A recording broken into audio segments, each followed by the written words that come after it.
Yes, sir. What up, y'all? I bet you weren't ready for this. What's going on, man? Lindy Endzone in the building for the touchdown once more, taking a lead for the Eagles. One video at a time and dropping buckets for my Dallas Mavs. But unfortunately, I'm double teamed today, but fortunately, it's going to be a hell of a show that I got going on. Woo! Look at this. Well, to my right, Mitch Kofsky once again joining me for another good piece of content for the channel. Love to have you here, man. What's going on for the day? Not much, man. Everything's good. Thank you for having me on again. It's always a pleasure talking sports with you. And I checked out my video like today, an hour ago, so I'm ready to go. All right, good deal. And then last but certainly, must not least at all, y'all know him, leader of the Fire Take Nation, man. This has been such an anticipation of mine, and finally happened. And Arpy has come to the channel, man. We're ready for some fire takes and some Sixers talk and everything, and he's gonna make sure to bust on me about my Mavs any chance he gets at some point in time. Like I said, I'm being double teamed right now, but RB, good to have you. What's going on, man? Lindy, what's going on, my man? It's been a long time. We've been talking about this. I'm excited to be on the channel, man. Love the work you do, and you deserve more recognition, man. So I'm excited to talk, chop it up. Me and Mitch might, have to get at you today about your Dallas stinking Mavs. Didn't even know you used to be a Sixers fan, but I'm sure we'll get into it, man. We'll talk about it. Yeah. I've had to acknowledge it in some live streams because it's been asked before, and like I said, I mean, growing up, Iverson was my guy. Y'all can see him back there on the poster. That poster is like, maybe 16, 17 years old. I've had that for years, and Iverson was one of my guys. And 2013 when he retires, he took my Sixers heart, figuratively, and but I followed Dirk Nowitzki alongside him, and Dirk being the Hall of Famer that he is, and really one of the unicorns of NBA past. Like we see some guys in this day and age today, and whether it's Nikola Jokic or Kevin Durant or Porzingis for what it's worth. But yeah, man, I followed alongside him, and the rest is history. And I love my Mavs, and that's what matters. But what's going on to everybody in the chat? There's already 10 people in here. Only been going for about not even 5 minutes. BLSG was first. He got the gold medal, I guess. Big Blake Slay in the building. What up? Who else in here? Philly Sports Podcast. Robert, good to see you. The AJ Show, new name. What's going on, man? Coach Dante in the building. What up, Coach? Good to see you. Eagles Uncensored. Man, bunch of big names. We got ourselves quite the programming here so far. Whew. All right, guys. We're both in, respectively different off seasons right now, but they do have somewhat of a similarity, and I'll get into a little bit as to why. Now, I think it's easy to agree upon the idea, that both Luka and Joel Embiid are superstars in this league. It's no question. And the value of what they possess for their respective franchises is second to none, based on the unfortunate circumstance that our superstars are dealing with right now, as in terms of roster construction. Despite all that, and the Sixers going through their Ben Simmons trades right now, oh my goodness! First hot take in the chat. Oh my God! First hot take in the chat already. The AJ Show saying Luka is so much better than Joel Embiid. Oh my God!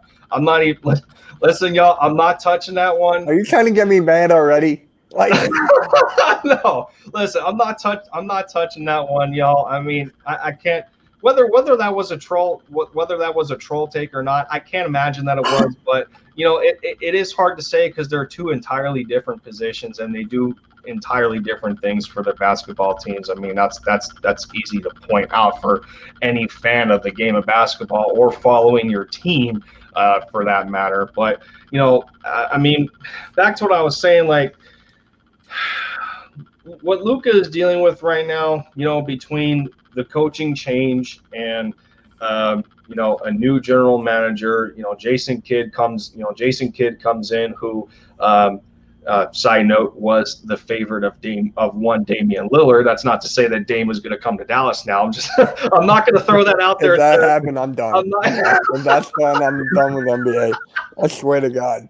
I got to crack a joke. But I doubt it happens, Matt, because I mean, Luka's going to want the bag soon, but and he's not going anywhere. But we'll see. Through that, and then for the Sixers, you guys are already questioning Doc Rivers after 1 year. He gets you to the second round for what it's worth, and as disappointing as it was, and I watched that series, and Ben Simmons is so damn perplexing to me. I just got to throw it out there, and I'm not going to be one of those guys that's going to say that Ben Simmons is flat out terrible, because if he was terrible, then he wouldn't have, over the course of 5 years, like I said, for what it's worth. But over the course of 5 years, he has had examples of being able to display his talents, and in a lot of those games, it's telling to me though, because those games where I see his talent on display, a lot of those are when Joel Embiid is not on the floor. So that leads me to believe, like, the Sixers organization and the coaching staff that you guys have had, despite the changes, over the years, these guys have tried to say that, Ben Simmons and Joel Embiid, like, they can work together, but it seems at the same time that you got two players who want to be an alpha. And it's too difficult in that sense for them to coincide. Now, if you guys are following me here, you can follow up on this. But I mean, do you think that there's somewhat of a point there in regards to maybe the struggles of Ben Simmons as a basketball player, more so his mental his mental determination to want to be better? I'll let Mitch go first. I was going to say you. God dang it. I'll let Mitch kick it off. All right. Where do you want me to begin? Like, I don't know what else to say about this guy. Like, I made so many videos. Like, hopefully you guys saw that. But there's no reason why Ben Simmons, like, with all the gifts, all the talents he has, and the one thing that he doesn't do is the most important thing in the game. It's the most important thing in the game. And it's funny because I said this one time and time again.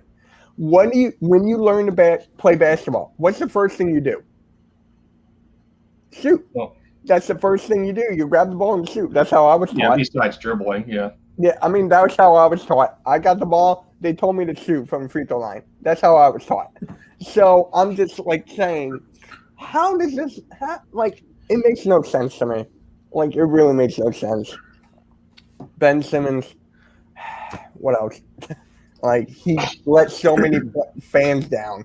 He let so many players down.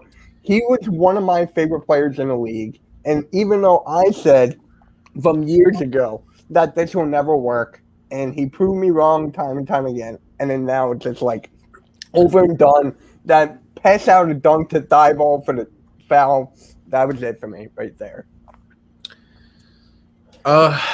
Where do I start, man? That's what I'm saying. I'm trying to ask questions where I'm thinking outside the box, but it's almost obvious at the same time as to what the answer is for most Sixers fans in this case, because y'all are just flat out done with them. But it's like, man, like I'll start on what Mitch said, and I said something the other day in a live stream, like if you just think of you, right? Like anybody in the chat, anyone ever that has gone to a basketball court, you pull up to the basketball court. What is the first thing you're doing? You're literally pulling up a three-pointer as you're going to tie your shoes or something. Like, who doesn't want to shoot the ball? Who goes to a basketball court and doesn't shoot a basketball? That's number one.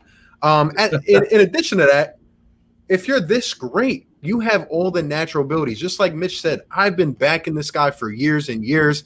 I've been saying, you know, he has the potential. He has the potential. Even when we got bounced twice in the playoffs because this guy really couldn't play offense. He literally got a stop put on him. And at this point, it's like, this was the year, right? Like, we finally have a chance to get past the threshold, the easiest path to the Eastern Conference Finals ever. And we can't beat the Atlanta Hawks, who are banged up. Meanwhile, Joel Embiid on one leg going out there and, you know, put up 37 points. And you're out here putting up 4 shot attempts. At this point, I don't even view them both as alpha males. I view it similar to the Dallas Mavericks, to tie it in. We have one star, and we need more talent around it. Because at this point, Ben Simmons to me isn't even a guy with potential anymore. He's just I'm this valuable, because he's very valuable. And he got his accolades early on. He got his contract. And Ben Simmons thinks in his head, all right, I can be valuable. I can keep my job on a team. I just don't want to put in the necessary work to be great. And it pisses us Philly fans off. And people outside Philadelphia get this impression that we're being harsh and mean. Yet, for the last 4 to 5 years, we've sat here and watched Ben Simmons literally have one thing to work on and didn't do it. But yet he put out jump shot videos in the gym, right, in L.A. He does things like that, but he just won't do it in the game. There's just no more excuse for it. He has to go. The Philly fans won't accept him back, and he's held us back from potentially getting to the finals. That's pretty much what it is, and it's just disappointing. It is, because this dude has the ability to be great in the league, but he's satisfied with being a role player, and that's where we're at. That's crazy though that you guys. Well, I mean, it's your opinion because you're the one you said it, Arpy. But it's like you guys don't really think Embiid is an alpha on that team because No, I do. I thought you had said that Ben is also an alpha. Yeah, it seemed that there was an identity struggle between like who was the actual alpha on that basketball team, where Right. Embiid has had to nurse injuries before he has made the impact that he's had. I mean, he sat out for how many years while Ben had the reins of the team, and then Embiid sort of tries to take over, and then the two never seem to want to not try to coexist. Like I think they did, but they might not have did enough of a good of enough job to be able to do so. And that's at least that's the way I look at it, though. I just never.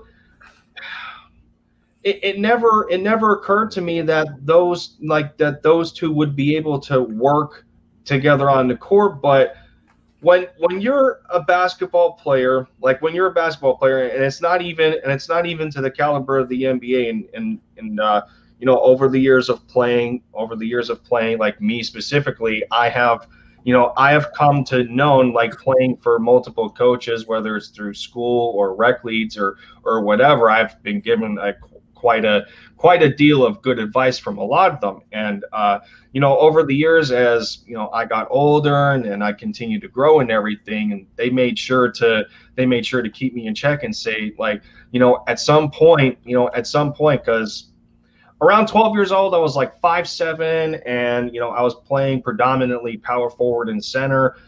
And growing up over the years, coaches would tell me that you're going to start to get faster, you're going to start to get stronger. There's things in your game that you're going to have to continue to work on to be able to evolve and adapt to those that are doing the same thing around you. And I think that's one of the biggest things that Ben Simmons was not able to accomplish, or maybe didn't care enough to do, like you guys have been saying for as long as you have, is, if you realize that you have that kind of talent at the center position, and Joel Embiid, who can, he's somewhat of that stretch five mold, that he does have a 3-point shot, And while he doesn't have, he has pretty damn good ball handling for his size as like a 7-foot center with the girth and the strength that he's got. That's really, he's not supposed to be able to do that, but he does. That's the amazing part about Joel. But I look at Ben Simmons and I'm wondering, dude, like, if, and aside from coaching, because of, between Brett Brown and then people coming at Doc Rivers, the coach is not the one, the coach, like, and I don't want to get people irritated about this, but the coach is not the one on the court playing the game. He can only do so much from a coaching standpoint. And then the players have to do their thing from a player standpoint.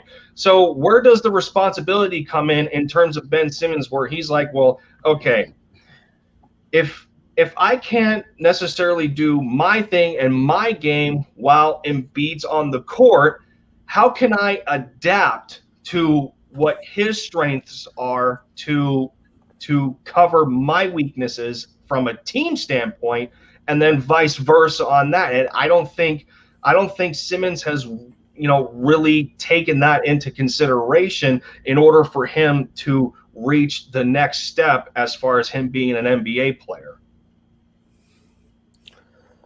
I'll let you go with this one first. Pretty much what I'll say is, like, at the end of the day, I don't feel there is a way that it can coincide. Like you said, like, at this point it is obvious, but it really all comes back to a fatal flaw. And it's not just about Ben Simmons' fatal flaw. It's about, in the modern day NBA, like, let's face it, you have to have, you at least have to be willing to shoot the ball. And that's another problem. Like, what do the Sixers need? Obviously they need a point guard. That's on the front office to never go out. Maybe Ben Simmons and Embiid would fit better around a point guard. But at the end of the day, we've seen big men. We've seen a lot of big men over the last couple of years, right? They've started to develop a jump shot. You honestly have to have one, unless you're just, some special physical specimen, some breed that, but you can't be a star on a team is what I'm trying to say, and not have a jump shot. And it's just, in addition to that, the unwillingness. Like, I truly believe Ben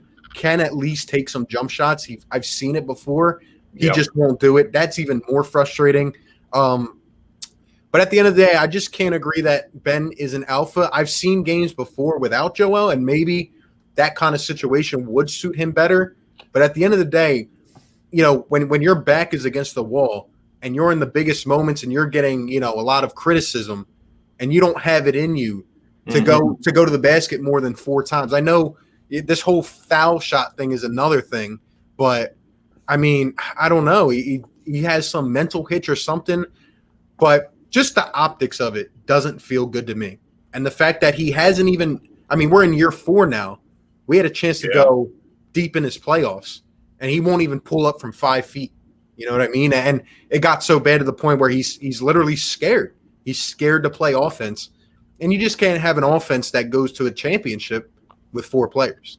So I think you guys would have at least wanted a Ben Simmons that showed maybe some heart in those bitter rivalry Boston Celtics playoff series games.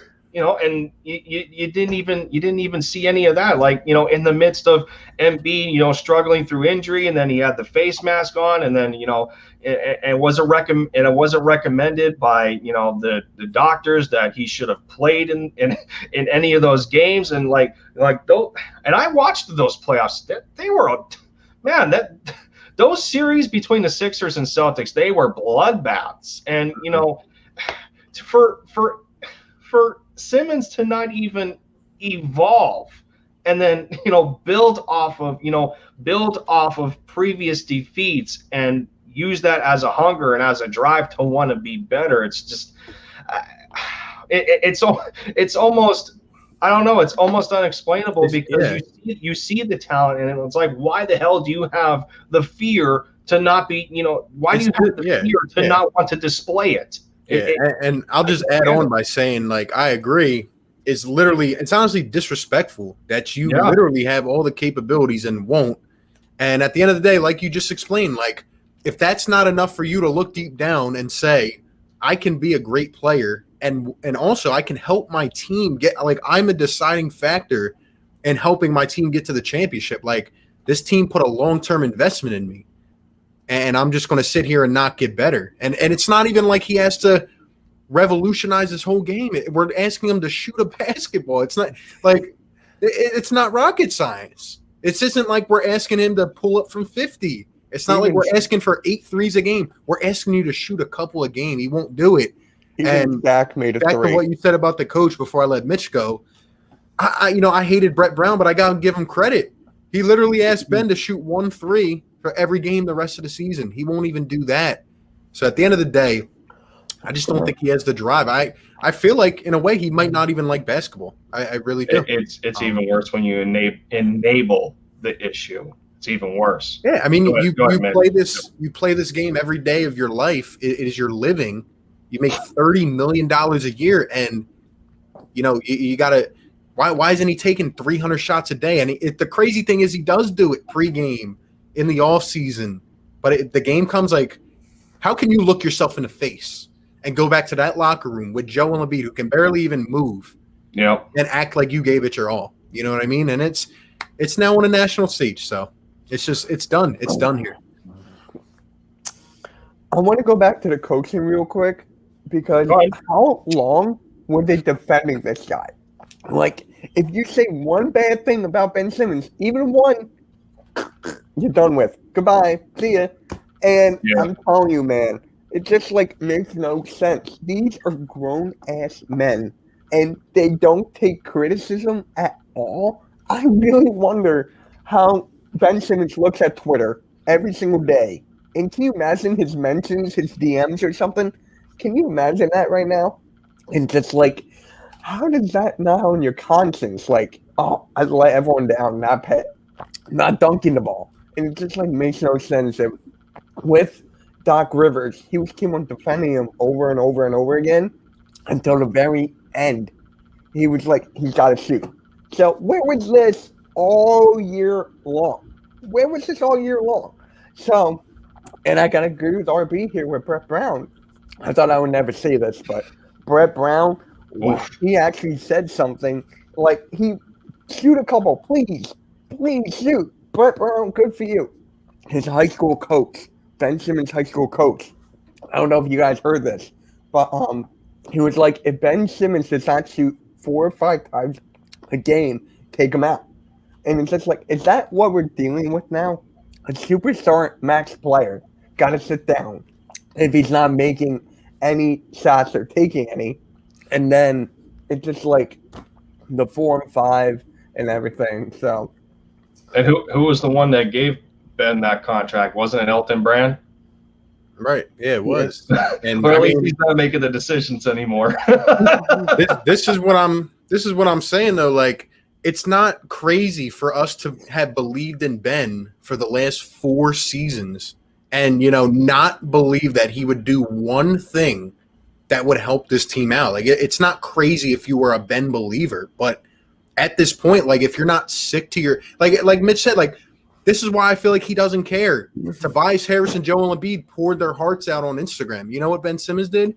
He didn't put it out, but it came out, a post of him buying a $17 million house. Him at Wimbledon, like, with no basketball hoop. Right. No basketball hoop. He's more of a celebrity, and I feel like he just blows off those mentions. I really feel like he doesn't care. Like, that's where it's come down to, and it just, he's been handed stuff his entire life, and even coming out of college, like, people act like he never shot the ball. Yes, the hell he did. Go back to the summer league. He was pulling up like, I don't know, man. It's literally Philadelphia. That's how I can explain it. All right, we deal with Markelle Fultz. We deal with Ben Simmons. Like, it's just another Philadelphia thing. Well, and it's frustrating. I mean, at least Markelle improved a little bit to a fault when he got to Orlando. Like, right. After he left Philadelphia. After he left Philadelphia. But we had to sit here and applaud a triple-double on the last game of the season, and then he doesn't even see the floor in the playoffs. Like, I don't know, man. That's like Trey Burke back in 2019 when he dropped when he had like a 31-point game or something, and then Sixers Nation was in an uproar when he got waived, and everyone was like, you should have held on to him. Well, I'll take him back. I'll take him back. I'll take him back right now. Actually, just one thing. At that point, I can't even be mad anymore. All right, we should have had Trey Burke in the game, but guess what? Our point guard should have shot the basketball. Like everybody wants to. Like even I'm guilty of being used to doing it. Like we got to stop tiptoeing around. Shoot the basketball. You're a point guard. Even if you're not a point guard, come on, bro. You got to shoot the basketball. It's just ridiculous. He should be considered. He should be considered a point forward for his size. Realistically, he should be a point forward. Exactly. And, and it's like he doesn't necessarily even play that. Like, dude, outside of shooting, does he show much of a desire to want to grab a rebound? No, I don't know. He doesn't. And does he show any emotion during big moments? No. I used to praise Ben for being very level-headed. I really feel like he doesn't care. He was out there in after game 7 in the press conference. He's asking his PR person or whatever, oh, how many assists did I have? How many points did Trey Young have? Really? We just lost game 7, Ben. No ownership, nothing. It's should be worried that you lost the game instead of the box score, man. Like what the hell is that? And And then I think about this. Like Mitch, you brought up the ever so I can't even think of the word for it, but what do you like that continued defense of Ben Simmons by Doc Rivers, and it's like you think of that scenario and you have to wonder, is this because Doc is afraid to admit defeat, that he can't with his responsibility, work on helping Ben improve, and not to the means of like taking him by the hand and like, come on, let's take it to the gym, and you got to shoot some baskets. Like, no, but like you're not pampering the man to do that. He was paid by the franchise, over $150 million to not just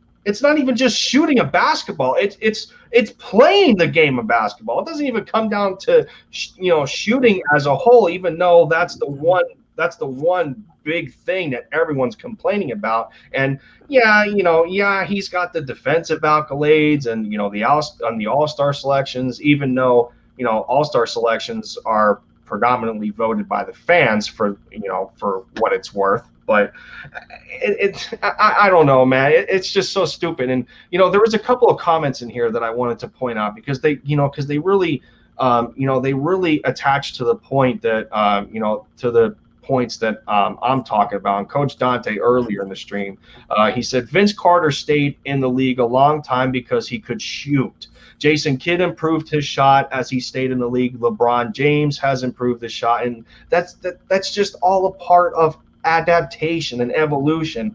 And I said this in one of I dropped a comment of this in one of Run It Back Phillies, with DJ Eastwood. I dropped a comment in one of his streams, and I talked about how I feel that Vince Carter and Allen Iverson are two of the most unappreciated players of all time in the NBA. And the funny part about Vince Carter is that over the years, like in his early career, when he came out of North Carolina and even playing through high school, and as soon as he left the Tar Heels and he ends up going to Toronto, and he was the one that put the Raptors on the map in the first place. But all people ever necessarily remembered Vince by was being, in my opinion, the greatest dunker of all time. And it's close, but it's not. But that's my opinion. Take of it what you will.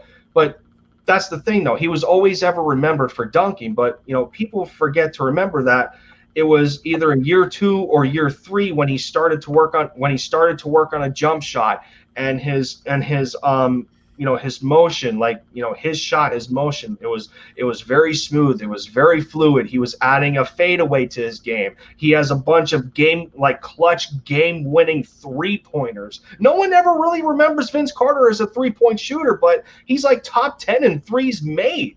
Like that's the thing I'm saying. Like, you get fixated, you get fixated on one facet of your game, but you just like you get so stuck on it, and then you don't want to improve on everything else. And that's and again, this comes down to how much do you want it, Ben Simmons? Do you want to be remembered as one of the greats in the NBA, or are you complacent now because you got that contract as early as you did?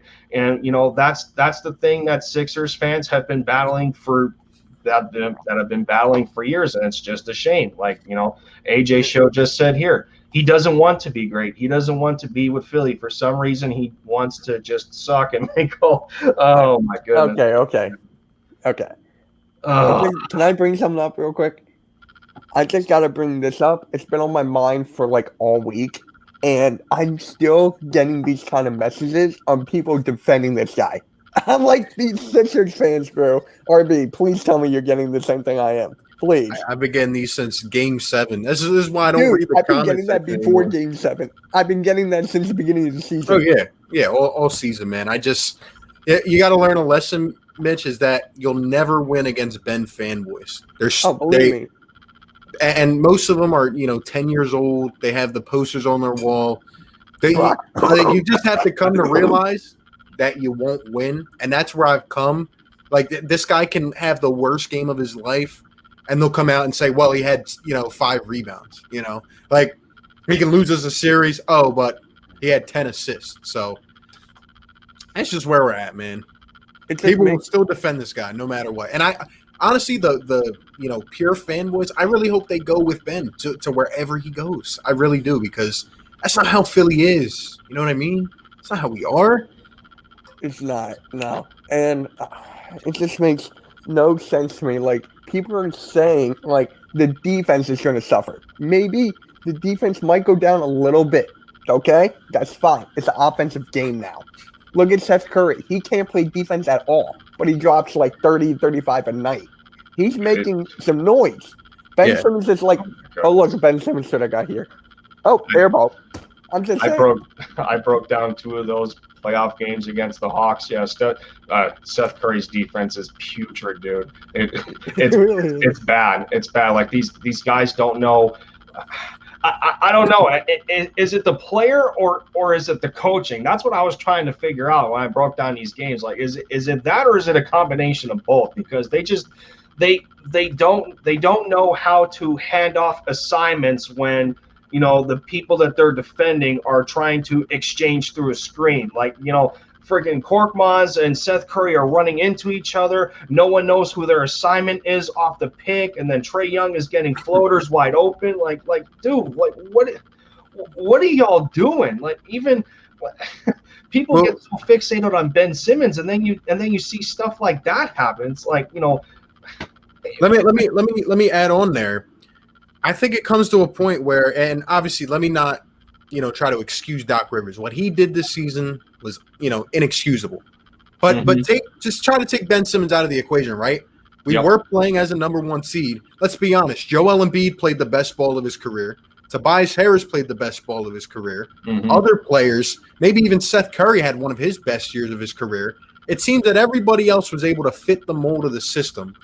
But it all comes back to that one point. Like, yeah, Doc was defending him. That's not correct. You should not do that.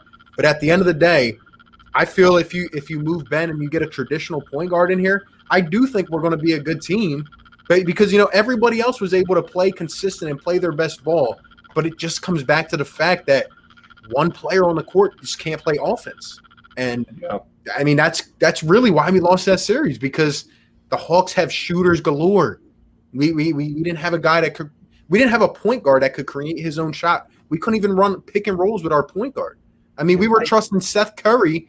We were relying on Seth Curry to give us, 25, 30 in a playoff game? Come on, man. You can't do that. You can't win like that. Don't forget about the George Hill experiment that failed. I mean, it's another thing, you know? Yeah, what's up for Hills? It's unfortunate. I just think, and you know, and it brings up this for me. And why did Doc Rivers allow this to go on for as long as he did? Why did he ever think it was okay, especially in the playoffs? Like even like when I was breaking down these games, and the majority of them I broke down the fourth quarter because I wanted to know if, you know, the Sixers had that mental toughness to put the Hawks away, you know, with Ben Simmons on the court. And what I seen is just, Ben brings the ball up, and all he does is wait for Seth Curry to come off of a screen. He hands it off, and then he lets Seth and Embiid initiate the rest of the offense. Like, dude, that's your responsibility. Why are you avoiding the action that the rest of your basketball team is trying to accomplish in having a successful offensive possession? He was in a dunker spot doing nothing. That's why you're in the league. You want to be different. It was so stupid. But, you know, aside from Doc allowing that to happen, if that continued to be the case, why didn't you just sit Ben's ass on the bench? If he wasn't going to do anything different, if he was going to continue to be predictable and allow the Hawks to play in their own hand on defense, where they didn't have to do anything different defensively, because you're telling them flat out that, you know, in the mind of Ben Simmons and in the body language of Ben Simmons, he's telling them, do not respect my shot. And, you know, with one less player on the floor that the Hawks have to worry about, it's like you gave the games away. And if Doc is a decorated head coach, he's been in the league for how many years? This should be common sense. If you realize that there is a liability on the floor, on your team especially, why is he not on the bench? Just because he's making X amount of dollars? Is this the Howie Roseman effect of the 2020 Eagles, where we have to replace Travis Fulgham, or we have to put Alshon Jeffrey back into the mix just because we paid him X amount of dollars? No, dude, you're in the freaking playoffs. You can't afford to make these kinds of mistakes and let it continue the way it is. You have to remove those liabilities if they're not going to allow you to play your kind of basketball. Yeah, and what made it even worse was that he tried to tell us that we didn't know basketball, and, you know, we didn't know what we were talking about. Yes. And then he ended up sitting Ben Simmons in the fourth quarter, like, because the dude couldn't make a free throw. And yeah, I mean, Doc's to blame as well. His rotations were terrible. In my opinion, he might have been on the hot seat, and he will be next year, especially if there are more viable candidates out there. But I don't know, man. It's absolutely disgusting. And you're right. You know, I mean, you got to play through Joel Embiid. Everybody else around him has to shoot. It's as simple as that. And I know my guy Richie in here said, you know, they keep talking about the 42-point performance. That just makes my point even more. You know, I mean, we saw you can do it. You can. And he said he was not a scorer. That was when Embiid was not on the floor. Right. That makes it even worse. Right. But even if Embiid's not on the floor, you don't have to crawl up in a ball and put up 4 shot attempts in a game. It's inexcusable. And we went as far as we could, and we realized without our fifth player playing offense, we're not going past the second round. That's really where we're at. It's unfortunate. Welcome to the Sixers side, bro. Just saying.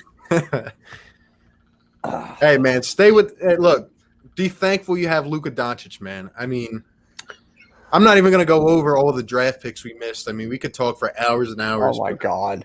Don't even get me started on you-know-who. Just don't even get me started on you-know-who. He's in the finals right now. That's all I'm going to say. I'll be thankful for Luka so long as you don't keep asking for him, Arpy. you've been on it. I will trade, honestly. I'll trade the whole roster. Like I don't even think that would be enough. I don't think that'd be enough for Luka. I really don't. Outside of Joel Embiid, I really don't. Yeah, you want it. That's the thing though. That's the other thing though that I forgot to allude to. It's like imagine Embiid and Luka as a tandem. Like just for a second. You can on 2K. The NBA, like if you put Embiid and Luka on the same team, that's the best duo in the NBA, and I don't care who you are. Flat out. That is the absolute truth. The like the dynamic playmaking ability that Luka has, he's already shown to be a clutch player, and then you give him a traditional big man. Embiid is traditional outside of his ball handling ability and being able to stretch the floor a little bit and shoot the three. He is a traditional big man. He's built like that. That's the kind of guy Luka needs. However, I have not given up on Porzingis yet. That's where I differ from Sixers fans, where Sixers fans have given up on Ben Simmons, and respectfully so, because of that sheer fact of it being over the course of 5 years. That's pathetic.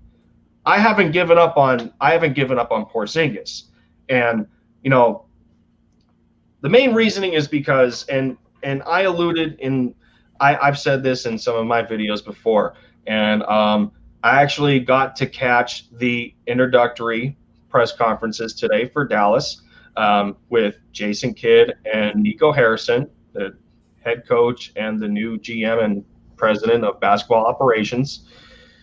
And Mark Cuban was talking for a little bit, and he echoed the same thing that I was saying in my videos. The main difference going into this year is that Porzingis is healthy. He hasn't been healthy the last 2 years. And you can't, as a injured player, you don't develop a chemistry. Like if you're the co-star, you can't develop a chemistry off of the court, from a basketball perspective. You can't develop that in practice. You can't develop it in scrimmages or preseason or summer league or whatever else. You develop that over the course of the regular season in game time moments, in game time situations, just reading your teammates and knowing their strengths and knowing their weaknesses and knowing what to do in certain situations. Luka and Porzingis have not been giving enough of that kind of opportunity. And people can laugh at the fact that Porzingis has only averaged like 13 and 5 in this last playoff series, and whatever. But when I hear it being talked about that, KP played the way he did in that series is because that was the system that Rick Carlisle was running. He was basically doing what he was told. And that's not really who Porzingis is. If you go back to his Knicks days, and he had a decent first year with the Mavs and already putting up big numbers, and he put up big numbers in the regular season too. But he just needs to be healthy. I think he is like that perfect complementary piece to Luka, but in order to achieve that goal, they need to play with each other in the regular season, and they haven't been given that opportunity for the full 72 games. KP only played 43, and Luka missed some time here and there. But that's just that. For my Mavs, that's what I'm pretty much saying. Even though I'm on an island myself and not giving up in Porzingis, that's where I'm at. What did Porzingis average this year in points? He averaged a career high in every category, actually. Really? Yeah, he averaged 21. It didn't feel like it. He averaged 21 in 43 games. It was like he was 21. He was 21 and 8 with 4 assists, about a block and a half, somewhere around there, at least a steal. So he did a little bit of everything. And one of the biggest criticisms on the side of Luka is that, well, he can't play off the ball. Well, that's BS. I've seen it. I've broken down games where I've seen it. There was a game against the Pelicans earlier in the regular season where Luka and Porzingis combined for 82 of the team's 140 some points. It can't happen, but you need to work on it. So on the side of Simmons and Embiid, there was just really no, like, did they really, was there a desire to work on anything as a tandem? Clearly not. And that's something that, Brett Brown probably should have recognized. That's something Doc Rivers probably should have recognized. And that's something the front office probably should have recognized before they gave Ben that contract in the first place. I mean, that's the whole idea of basketball when you're playing as a team. Everyone has their role, but you have to work around each other for a common goal. And that's where the failure came in. Yeah, they should have never tried to make him a point guard if he wasn't willing to shoot. In terms of the Mavs, I see Kristaps is getting paid $31 million a year. That's a hefty, steep there, but I agree with you. Like, I mean, I always liked Porzingis' game. It's just the health factor. Can he stay healthy? But I think at this point, like, a common theme around the league is you need two stars to win. And I think we're both kind of in that same predicament. Like, you need two pretty much superstars. Now, you have a bit of a benefit there because Luka is young. He is healthy. He is, unbelievable to the eyes. I think if Dallas can land – the thing about Dallas is they're a bit of a smaller market, but, who doesn't want to go and play alongside Luka, in my opinion? So, if the Mavs are able to land another star, they're a scary team right there. They're a scary team. I don't know if you should give up on Kristaps yet. I think it depends if you think he's going to stay healthy or not. But I think you have to get another star in there alongside Luka, and I think that's a lethal contender any day of the week. It's only been 2 years, and KP hasn't had a full healthy season with Luka in the first place. And then people want to put the narrative out there like, oh, Luka's going to leave, and 2K has nothing to do with it, so don't even go there. Shout out to both of my boys making it on the cover of 2K22. Dirk is on the 75th NBA anniversary edition with Kevin Durant and Kareem Abdul-Jabbar, and then Luka is on the deluxe and the standard edition. Shout out to my boys, MFFLs. But no, do you really think Luka is going to want to turn down like a rookie max of almost $200 million? And leave the Mavericks organization after only 3 years, and in 2 of those years you've had 2 playoff appearances, even though they were first round exits, but they played the same team twice, and it took them 6 games in the first series without Porzingis to get eliminated, and then it took them 7 games in the second series for them to get eliminated because people outside of Luka didn't show up consistently. Like, you really think Luka is going to leave after like that, that kind of success? I don't think so. You're gonna want to build upon what you have there and try and create a championship team. It just doesn't make sense for him to want to leave this early, especially when you got new people in the building in Nico Harrison, who has had multiple connections to star players over the years. I think he's been working alongside the NBA with Nike for 19 years. You can only imagine like how many relationships he has built upon over the course of period of that time. He knows, well, coincidentally, he knows Damian Lillard. I'm going to throw that out there again. If you get Lillard, I'm fine. Not really. But. Like Kobe Bryant knows Kobe. He knew Kobe, Mamba forever. And then other star players that I can't name, can't remember off the top of my head. But the point is that when you get that kind of I just missed that. Did y'all put your names in there? Yeah, my bad, chat. Everyone's asking who is who. I forgot to put the okay up there. So there. Oh well. There you go. We have an identity. There y'all go. But no, I mean that's one of the biggest things, and one of the most important things to me is that, you know, in the front office, one of the things that pushes you, you know, that pushes you forward in wanting to attract those kind of big time players is, you know, having those front office connections that have developed relationships over the years, and, you know, in aiding to that attraction. I mean, you know, obviously the Sixers have to have, you know, some sort of attraction because of Embiid, not so much Ben Simmons. I'm sure that there's free agents that are waiting for Ben Simmons to get the hell out of there, and they're like, you know, come on, Sixers, hurry up.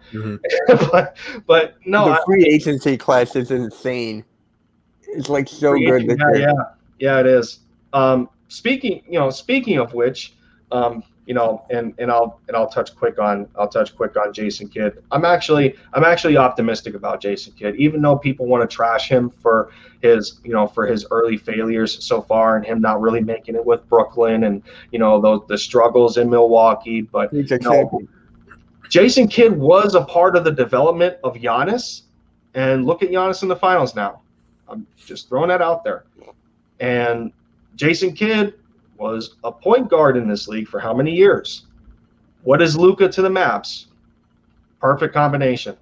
That's all I'm saying. Perfect combination. As long as the two can put that together, that's a harmony hire for the Mavs. It's a harmony hire, but it's going to depend on how well he builds the rest of his coaching staff. But we get into the free agency class, and then we get into the trade rumors. You know, not necessarily for the Mavs. It's been quiet for us outside of free agency ideas. You know, trade ideas have been kind of quiet, not gonna lie. But, you know, Sixers, obviously, they're one of the big dogs as far as getting rid of Ben Simmons, and now it is rumored that the San Antonio Spurs are now in the mix for Ben Simmons. So that kind of irritates me a little bit, because y'all better not touch DeMar DeRozan. He is one of my targets that I would love on the Mavs. When you talk about a scorer like who is it? Sean Ford, I think, just said it. I think Luka needs another wing scorer more than Porzingis. Unless you're Embiid or Jokic caliber, a strong point guard or wing scorer can make any big efficient in a pick and roll. And I just said DeMar DeRozan.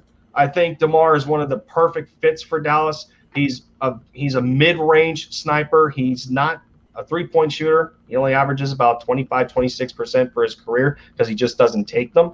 But that's one of my picks in free agency. You know, is Chris Paul going to stay with Phoenix? Where's Mike Conley going to go? I think Chris Paul going to Knicks. Kyle Lowry is out there. Let's have that feeling. So if, you know, with us getting into those kind of conversations now, I mean, you know, you've been streaming you've been streaming a lot of that lately, Arpy, and your trade scenarios and whatnot. So, and, you know, since I'm being double teamed, obviously, and I have to imagine that you two would be on the same page with some of your trade scenarios. If I can remember, Arpy, what is your top trade proposal that the Sixers should execute with Ben Simmons? Yeah, so it's kind of hard to gauge the value right now because there's just so many different things coming out, and I think it'll get better within the next coming weeks after the finals are done. Yeah. The top trade I've been able to put together, playing around with some things, is a 3-team trade that sends Ben to the Timberwolves because they're aggressively pursuing him. It sends Damian Lillard and Robert Covington to the Sixers, and then it sends D'Angelo Russell, Malik Beasley, either Tyrese Maxey or Matisse Thybulle, and 3 first-round picks to the Trailblazers. And I think the Wolves get George Hill as well to match salary, and it's something like and they get a second-round pick as well. So I think that helps every team out. Sixers get their guy in Damian Lillard. The Blazers get still a nice backcourt with D'Angelo Russell and McCollum. They also get a young player, either Maxey or Thybulle. They get a nice upside scorer like Malik Beasley. and then the Timberwolves get Ben Simmons to help their, plethora of young guards. I think that helps every single team. I agree with that. And I'm just tired of people saying on Twitter or people coming up to me face to face, don't trade Thibault or Maxey. Well, that's going to have to happen. Like, it has to happen. Where's Ben Simmons' trade value right now? Like, where is it? We got to include value and access to get rid of this guy. So, sorry, but do I want him gone? No. But you got to take good with the bad, you know what I'm saying? So, it's just like, I really would like De'Aaron Fox for Ben Simmons straight up, but they don't want to get rid of De'Aaron Fox, so I'll take Buddy Hield and Halliburton, I think. I don't know if I want Bagley because the backup 5 we can easily get a veteran for like the minimum or something, but I'll take Hield. I've been a fan of him ever since he left college, and the guy's a sniper, what we need. And sure, he's a catch-and-shoot guy. Do we need someone who can create the shot? We have Seth Curry. Buddy Hield can do that too. I'm just saying. And Danny Green is pretty much going to be out. So we're going to need a small forward. Buddy Hield could be that.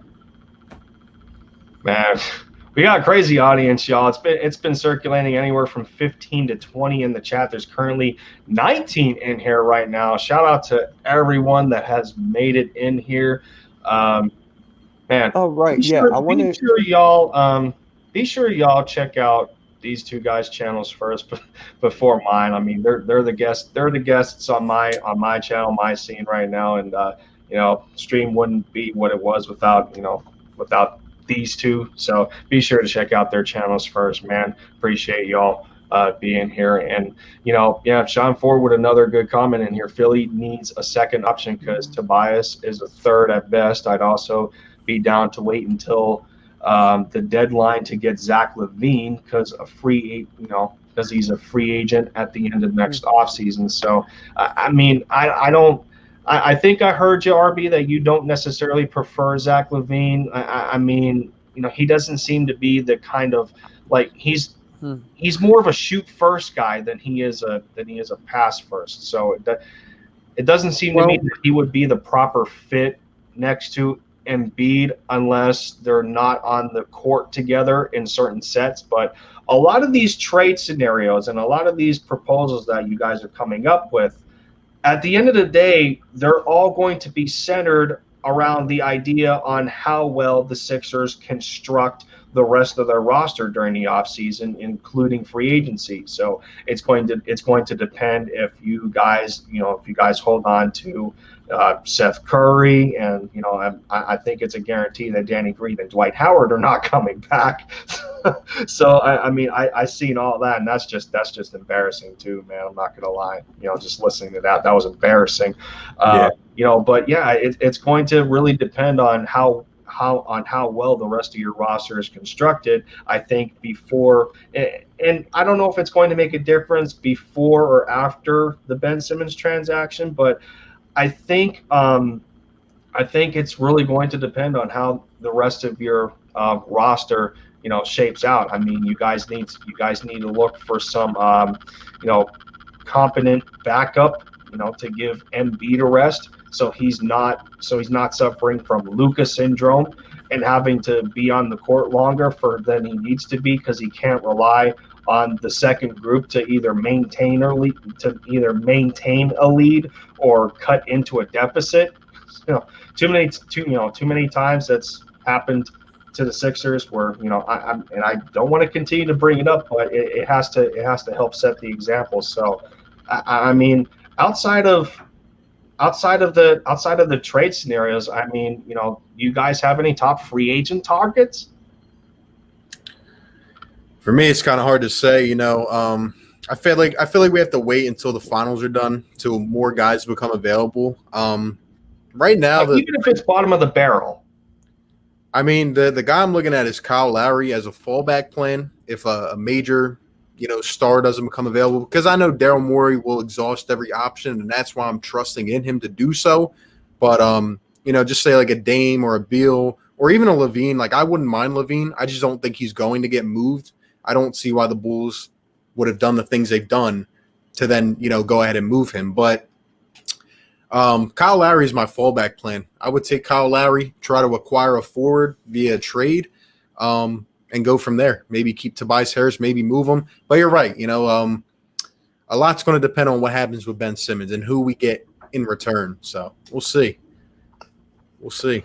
To make sure that I'm not forgetting about people in the chat. Philly fans and SD says, "What's good to RB?" Yo, what's going on? Great fans right there. I'm sure they'll enjoy your Eagles content as well. They're diehard Eagles fans. No doubt, man. No doubt. Eagle Slayer, are we really continuing with this? I Please do. Please. No. Hell no. I mean, he'll be on my second favorite team, so either way, I'll win or lose. But it's just like, dude, enough is enough already. As much as I would love to see Embiid and Luka together, no. Maverick for life. Maverick for life. That's what I'm calling for. If Dirk can do it, then Luka can do it. Just I'm just gonna put it at that. Samuel McMains. Says, he's good. He says Lonzo Ball would be good if you can get a good shooting guard. Thank God someone brought up Lonzo. Remember how you were talking about players who improved their jump shot? Yep. Lonzo's one of them. Right now, I can't believe I'm going to say this. I'll take Lonzo over Ben Simmons right now. Oh, every day of the week, twice on Sunday. I mean, Lonzo's improved his game tremendously. I would take LaMelo over Lonzo. I'm just saying that. But that's not going to happen. I'm definitely Philly the podcast. What up, Joe Castro? Checking in. Yo. What's going on, boys? What's up to you, Castro? Be sure to check him out as well. Man has put in a ton of quality interviews with Eagles players and Eagles content. He is a Brooklyn Nets fan. So later down the road, I actually have to get in a collab with him to figure out what's going on with the Brooklyn Nets. 3 of his top guys are going to be free agents in 2022. So Brooklyn's in trouble after next season. How the hell are they going to sign all their guys? Well, Spencer Dinwiddie, they let go. Yep. Yeah. I'll tell you how they're not. They're really not. But, at some point, it's going to implode. Now, let me ask you guys this really quick. When do you think Ben Simmons is actually going to get traded? Do you think it'll be like closer to the year, middle off season, or whenever? I'm seeing a lot of in the comments that people are okay with letting him go at the trade deadline, and I'm not okay with that. I'm not seeing that for you two. There's no way you guys are going to want to hold on to him for that long. No, he's just not going to build upon any value that he doesn't already have, if anything, at this point in time. He's probably not going to build on any of his value. Yeah, there's no way. Like if you bring him back to even start the year, I mean that is just a plain slap in the face to us Philly fans. I don't think he'll be traded before the draft because I don't feel like the Sixers need to go out and trade for 4 draft picks. I feel like we need to get a player that can win now. The only way I could see him getting traded during the draft is if, we received 4 first-rounders in return and then subsequently traded those for a star. But I really feel like it'll take a couple months, even though we're on a short off-season. I think it's going to happen, middle of August, middle of September. I don't think you can come back to the season with Ben Simmons. If you do, that means there's literally no value out there. But with the offers that we're seeing already, I'm sure something will open up. And for the people that say, oh, let's keep him at, until the trade deadline, he's going to come back. This is my favorite one. He's going to come back and shoot right-handed. He's going to come back and improve his game. No, the hell he's not. Come on, man. It's time to wake up and smell the flowers, man. I've done this every single year. He's not going to improve. He's had his back against the wall. That doesn't motivate him to do that. He doesn't want to. So I don't feel like you can bring him back, and it's just a slap in the face, man. So Richie Max got a suggestion in his comment here. He says, go all in with Seth Embiid and then trade for either Westbrook or John Wall, then sign Lowry and Are you Derrick trying Rose. to get? Are you trying to like make me mad? Like this is no. I don't want I'm just- Westbrook. I don't need Westbrook. John Wall, just we don't picking know him- what he's gonna be. I'm just picking them out. I mean, Yeah, I know. And he's one of my loyal guys, so he just knows how to get under my skin there. So I'm just saying.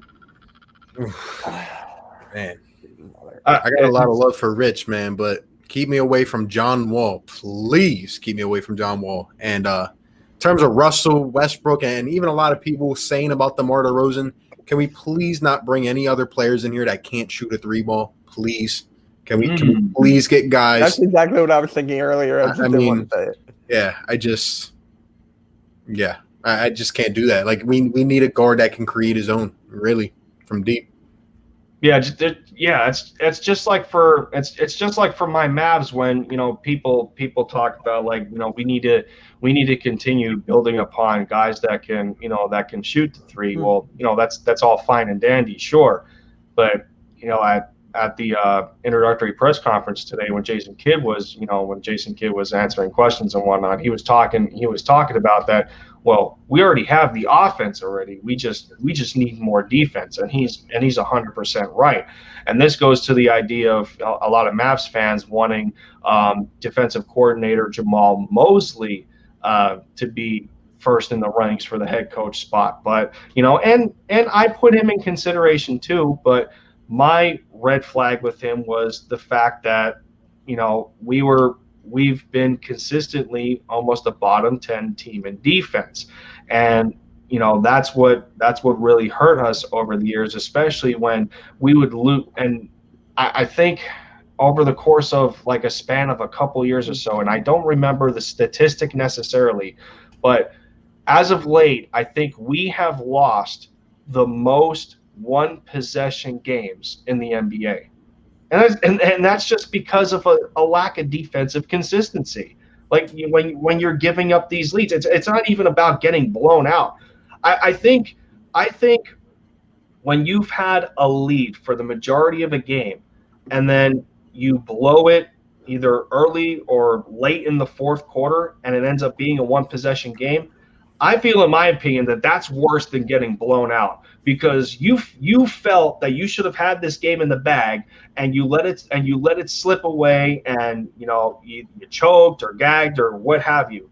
Kind of a little bit of what the Phoenix Suns did last night against the Bucks. They had that game, but when it came down to it, they didn't get enough of DeAndre Ayton outside of defense. They didn't get enough of Chris Paul, and then Devin Booker did what he did, but I think he only scored like 4 points in the fourth quarter. When you had the opportunity to close that game out, you didn't do it. And when you had the lead, I think that's worse than getting blown out, because it does have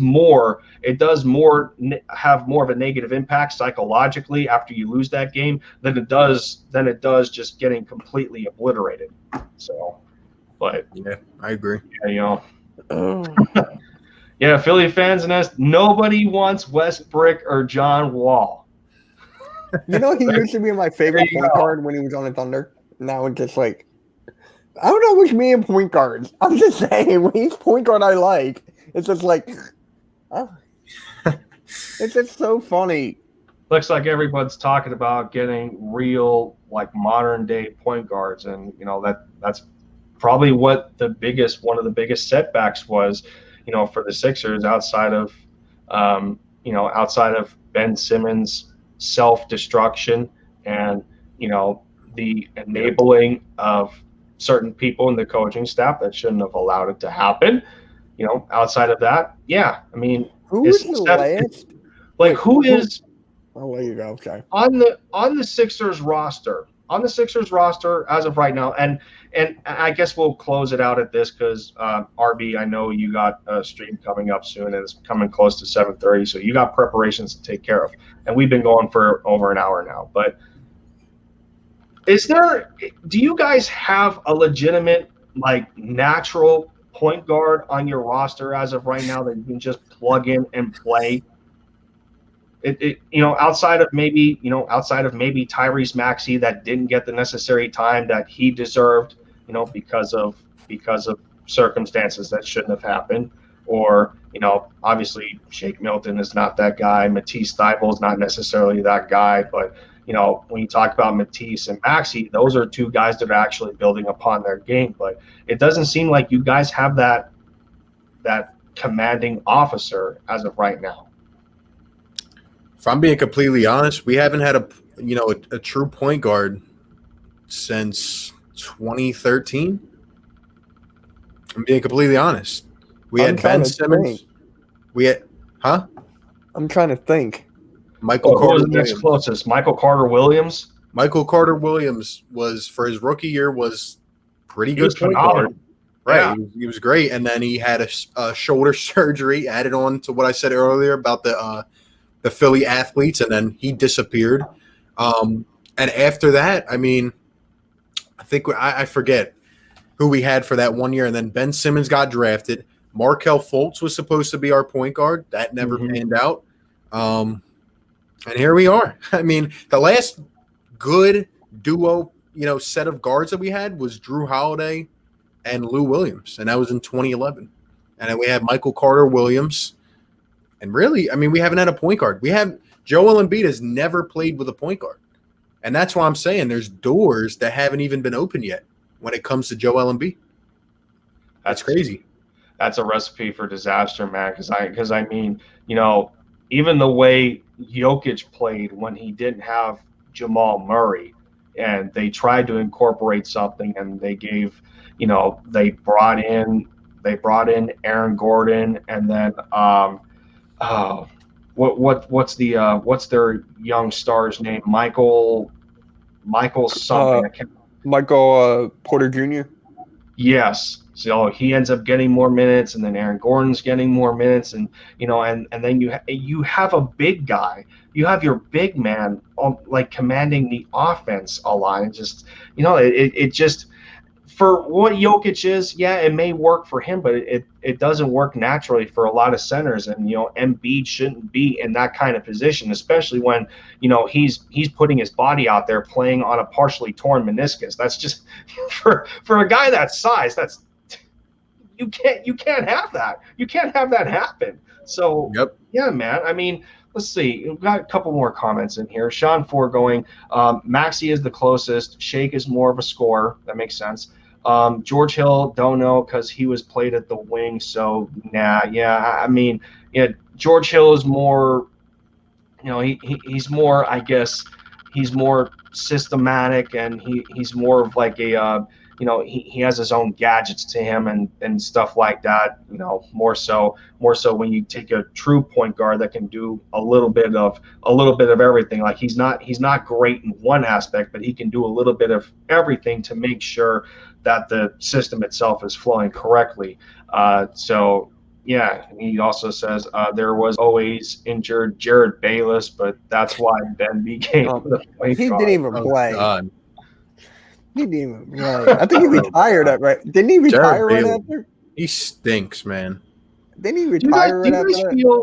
Do you guys feel that y'all gave up on Markelle Fultz too early, or is this the same thing as the Ben Simmons situation? It was the same thing for me. I think we didn't get enough for him, but I think it was just time. Just wasn't going to work here, and sometimes it just comes down to that. It just doesn't work in that spot. You need a new start. So that's how I feel about it. For me, what did it for me was the inability to hold the ball when he was doing the free throws, because he was like bobbling it. So as soon as I saw that, I'm like, he's gone. Like, this guy is like, he was so good at college. What happened? It just Sixers drafting. And then he just continued to battle injuries in Orlando. But in between that, he started to he started to build a confidence, and you've seen that in his play on how he was putting his body on the floor and everything. It's like it reminds me of a Dennis Smith Jr. in a sense, where I didn't I mean, I don't know. I'm still on the fence. I'm still on the fence with Dallas, letting Dennis Smith Jr. go. And I get, it was a part of the Porzingis trade. And, if that didn't happen, then we wouldn't have Tim Hardaway Jr. for what it's worth. But yeah, I don't know. I think that's another thing Luka benefits from is a high flyer like that plays above the rim. And the position that we're in right now, I don't trust our front court moving forward, like outside of Porzingis, and Boban's a free agent, and can I have Boban back? I want Boban back. Maxi Kleber is a one-trick pony. Dwight Powell is a one-trick pony. They play defense a little bit, but they're always usually featured on alley-oops. They don't shoot very well. I mean, Kleber doesn't shoot enough threes for what it's worth. It's usually Hardaway Jr. or Luka taking them, and sometimes Porzingis and sometimes Trey Burke when he's actually on the floor. So I mean, I'm hoping going into this draft that the Mavericks show a little bit more of an emphasis, even though I don't even think we have any picks. We might not have any picks in the first round. I think we may have one in the second or so, but whatever we have, I hope that we pay a little bit of attention to maybe the power forward spot, or maybe another center, just on how our roster looks right now. I'm glad JJ Redick's not on the books anymore. Freaking $17 million to play 10 minutes in one game and then sit his ass at home and nurse an injury. That was such a disaster, man. I'll take him for vet minimum. $17 million. And we even traded for him. We sent players to the Pelicans for him. Crazy. And he does absolutely nothing. Josh Richardson trade, don't get me started. You're welcome, Sixers, for what Steph did in the playoffs. Oh my God, we got fleeced so damn bad. You know what? I just got to say something real quick. So last year at the place at work, we had like this awards dinner and everything. So Joel Embiid was there, Ellen Brand, Al Horford, right? And they were asking Joel Embiid questions. And they were like, how would you feel if JJ Redick came back, or that nonsense? And Embiid just went like that. And Ellen Brand was like, I don't want to get what's that word? He was like, forget the name. It starts with the T. Tampered. It was like tampering or something. Yeah. And he was just like, dude, we're not talking about that right now. And I'm like, dude, I just want to ask him a freaking question. Thank God I talked to Embiid for like 5 minutes.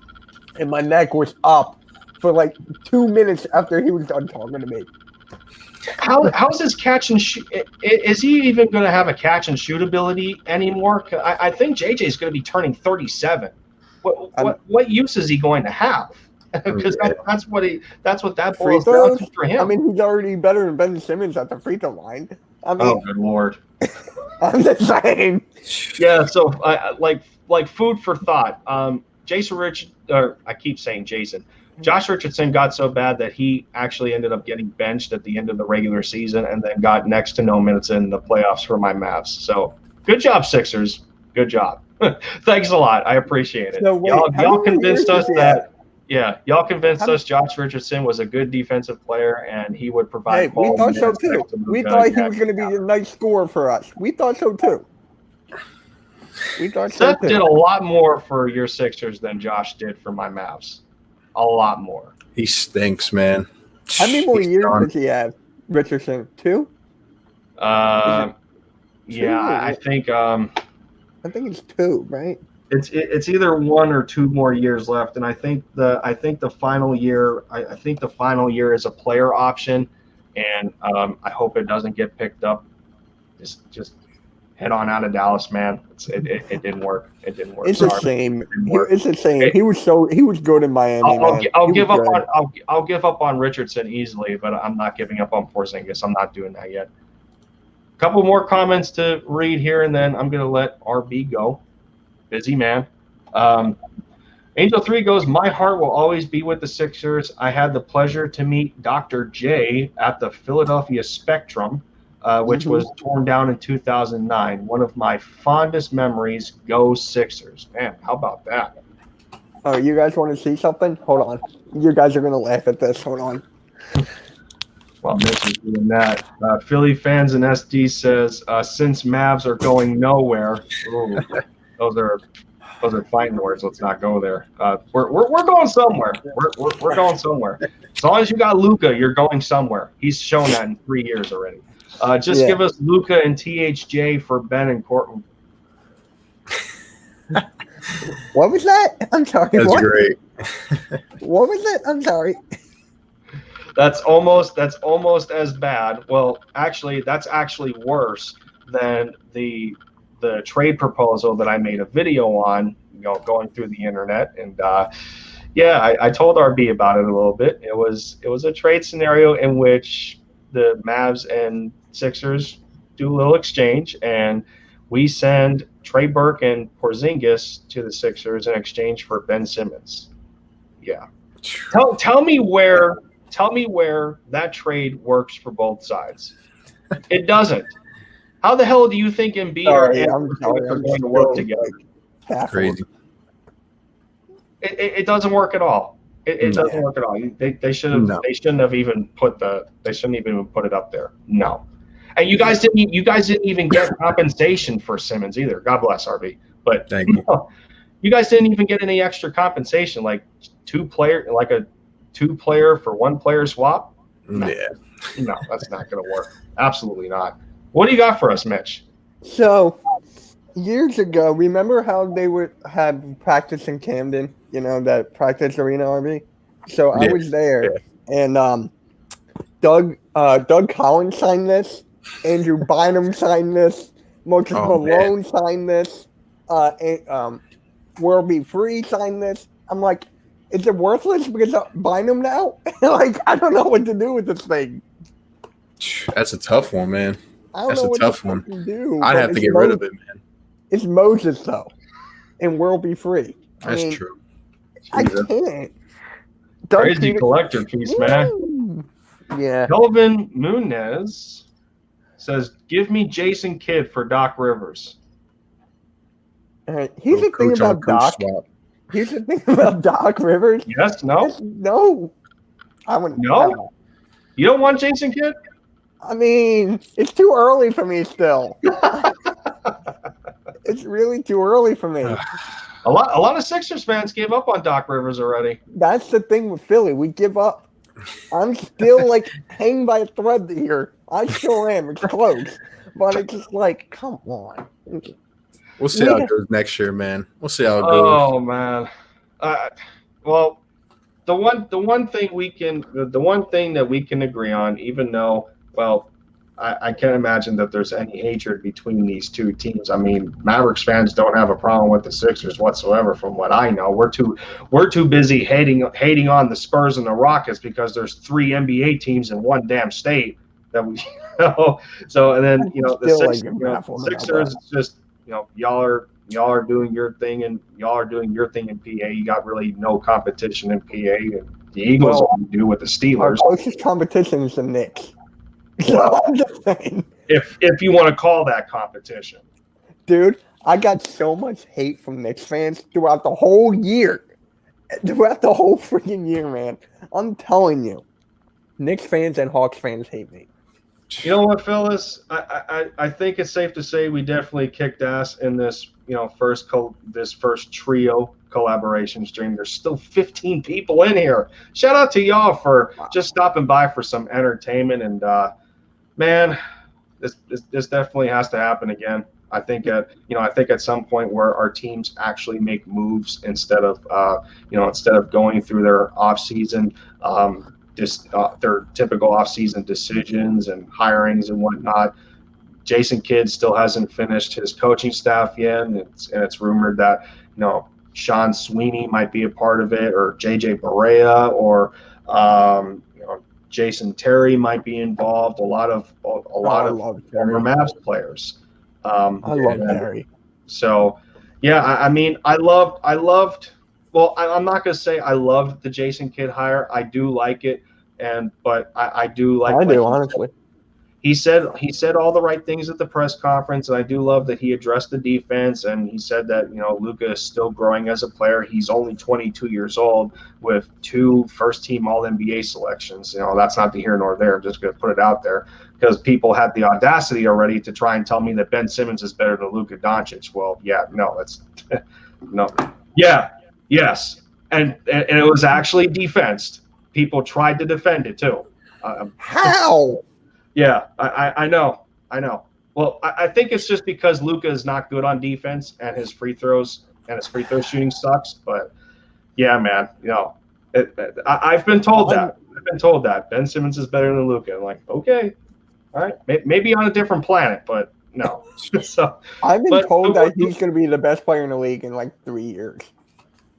I'm like, what? The one thing that, you know, the one thing that we can agree with as a trio here is, you know, well, Richie Mack, that's what I wanted to happen this year, but it didn't. Mavs and Sixers finals. Yeah, that's what I wanted to happen this year, and it didn't. It didn't. That was my pipe dream scenario. But I think the one thing that we can agree on as a trio here is that, you know, both of our franchises have a superstar player that is hungering for a championship. Absolutely, they're flat out hungry. I feel bad for Embiid, man. You know, for him to tear up at the end of Game 7 against the Toronto Raptors, and then for him to be as emotional as he's been in this series. That's how you know that's a man that loves the sport that he plays, and all he wants to do is win. Luka and Embiid share the same mentality, and all we ask is that our franchises do the proper job in getting a team built around these two, because they're not going to last forever. Embiid is entering the prime of his career at 27, going on 28. Now's the time the Sixers take advantage, because Joel Embiid's do not grow on trees. Luka Doncic, they do not grow on trees. So on and so forth with other top 10 all-star caliber players, all NBA players. And that's all we ask, is that our franchises do what they're supposed to in order to build a championship caliber team. And it starts with around their franchise guy, because Embiid's the franchise guy. Ben Simmons lost that opportunity, and sucks to be him, straight and put. But we're going to get out of here, ladies and gentlemen, everyone. I mean, we got some busy nights to attend to, and, you know, RB's got a stream after this, and I hate the fact that I actually carried it 20 minutes prior, so I hope I'm not interfering with your schedule, man. I do apologize, since I was late in the first place. But we're all good, man. I really I sincerely appreciated this opportunity to be able to do it with you two. It was a blast. You know, talking my favorite sport on this planet, the sport I've played since I was like 7 years old, man. Basketball means everything to me, and, you know, two guys that shared the same type of passion. It's, you know, these are the kind of streams as a YouTuber you live for, and you know, that was accomplished. So y'all shout out your channels, and we'll take it from there, guys. All right, I guess I'll go first. So Mitch Tossy, you can find me on YouTube, Twitter, Instagram, all that stuff. So I'm actually going to interview a former D1 basketball player on my channel next week. So if you want to stay tuned for that, subscribe. Like, that's going to be insane. And yeah, that's it. Yes, sir, man. Philly Take with RB. Shout out to Lindy and Mitch for doing this, man. A lot of fun. Appreciate these guys a lot. Always love chopping it up, man. And we'll definitely have to do it again, no doubt. Be covering all Sixers, Eagles related stuff. So be sure to check out the channel, man. And sub these guys up, man. They work hard. Appreciate it, man. You know, I had a good pun for the end here. I gotta remember it. Oh, just like how Sixers fans want to open that door for Joel Embiid to untap his potential. Well, I think we did that today with this first stream being as successful as it was. So I think that the door is definitely open for more kick-ass streams later down the road. You know, Eagles season's about to ramp up here with training camp. So many Eagles content creators, man. We're chomping at the bits for that information and to talk to you guys and giving you that sick content. So, man, we're definitely all going to be hanging out with each other in that regard. And one last question for RB before we head out from Angel 3, and she asks, who is RB's favorite Sixers player? Now, I don't know if that's all time or current, but you already know it. It's got to be the great AI. I mean, there's no other perfect answer for me. AI. I mean, and Lindy could tell you himself, So I'm sure we all love AI. My opinion, one of the greatest, most underrated point guards, and Is he a shooting guard? Because I count him as a shooting guard. To me, he's a point guard, and he's just an everything guard. Like he just whatever you need, he's going to get it done. So yeah, my dream is just to meet him. That's my freaking dream. Yeah. I mean, well, there's only one answer to the question. That's obvious, unless you're taking a multiple choice, and the correct answer is all of the above. No, when it comes in terms of Sixers fandom and Sixers lore, there was only one answer to the question, and it was that man. For as many years as he's dedicated to the Sixers franchise, there's only ever going to be one Allen Iverson. Yep, that's a well-known fact. Thank you to everybody. Sincerely, thank you to everyone that has tuned in for a kick-ass stream by y'all's truly. Even though I was double-teamed for this one, but at the end, it's a respect between both franchises. There's no hatred whatsoever. We're in similar situations. We discussed all that, and I think we wish each other success in that regard. And because it's just – all we want is good basketball. We just want to see a great product from our respective teams. That's what it comes down to at the end of the day. So thank you for everybody tuning in to one of many future opportunities for streams with whoever, if it ends up being Mitch or RB. Between the three of us, I'm Lindy Endzone. You already know the deal. And for RB and Mitch, we'll see you guys later. Fly Eagles, fly bleed green. MFFLs, take care of yourselves, everybody. We'll see you soon. Peace.